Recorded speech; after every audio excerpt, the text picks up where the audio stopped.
नमस्कार दोस्तों, air India के अहमदाबाद विमान हादसे की पहली आधिकारिक रिपोर्ट सार्वजनिक कर दी गई है और इसके खुलासे चौंकाने वाले हैं। इस रिपोर्ट के सामने आने के बाद बोइंग कंपनी के शेयर बढ़ गए, जिससे लोग सोचने लगे हैं कि शायद इसमें कंपनी की गलती नहीं थी।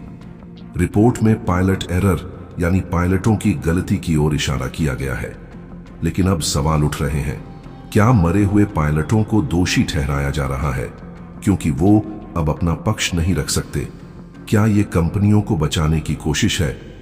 रिपोर्ट भारत सरकार की aircraft accident investigation bureau AAIB ने जारी की है। मैंने उसका लिंक डिस्क्रिप्शन में दे दिया है, अगर आप खुद पढ़ना चाहें। इस घटना की शुरुआत 12 जून को सुबह 11:17 पर होती है।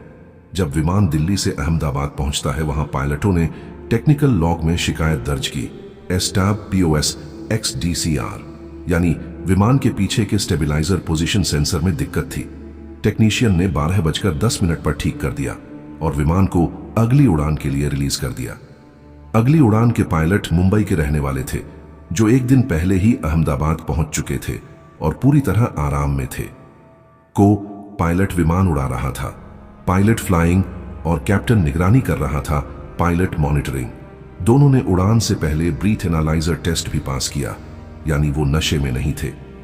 1:38:39 पर विमान ने उड़ान भरी और बस कुछ ही सेकंड में हादसा हो गया।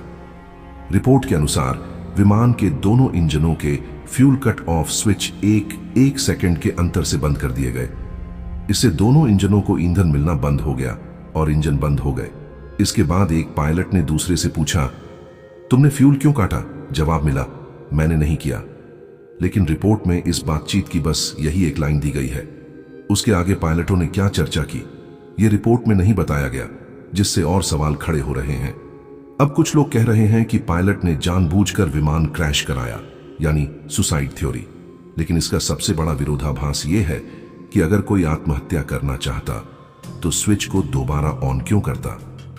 दोनों पायलट अनुभवी थे। कैप्टन ने 15,000 घंटे से ज्यादा उड़ान भरी थी और कोमांडर पायलट ने 34,000 घंटे से ज्यादा। किसी मानसिक बीमारी या असामान्य व्यवहार का कोई रिकॉर्ड नहीं था। अब सवाल उठता है, क्या फ्यूल स्विच में तकनीकी खामी थी?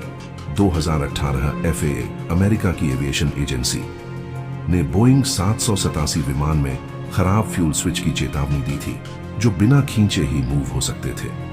लेकिन एयर इंडिया ने इसकी जांच नहीं करवाई, क्योंकि वो जांच केवल सलाह थी, अनिवार्य नहीं। क्या यही लापरवाही हादसे का कारण बनी? AAIB की रिपोर्ट में पायलटों की पूरी बातचीत क्यों नहीं बताई गई? क्या सच छिपाया जा रहा है? भारत के कई वरिष्ठ पायलटों और संस्थानों ने रिपोर्ट की निष्पक्षता पर सवाल उठाए हैं। अब इंतजार है अंतिम रिपोर्ट का, जो 1 साल के भीतर आएगी। उम्मीद है कि उसमें सच्चाई पूरी सामने लाई जाएगी, चाहे वो किसी के भी खिलाफ हो। आपका क्या मानना है? क्या पायलट दोषी थे या तकनीकी गड़बड़ी वजह बनी? नीचे कमेंट कर बताएं। धन्यवाद।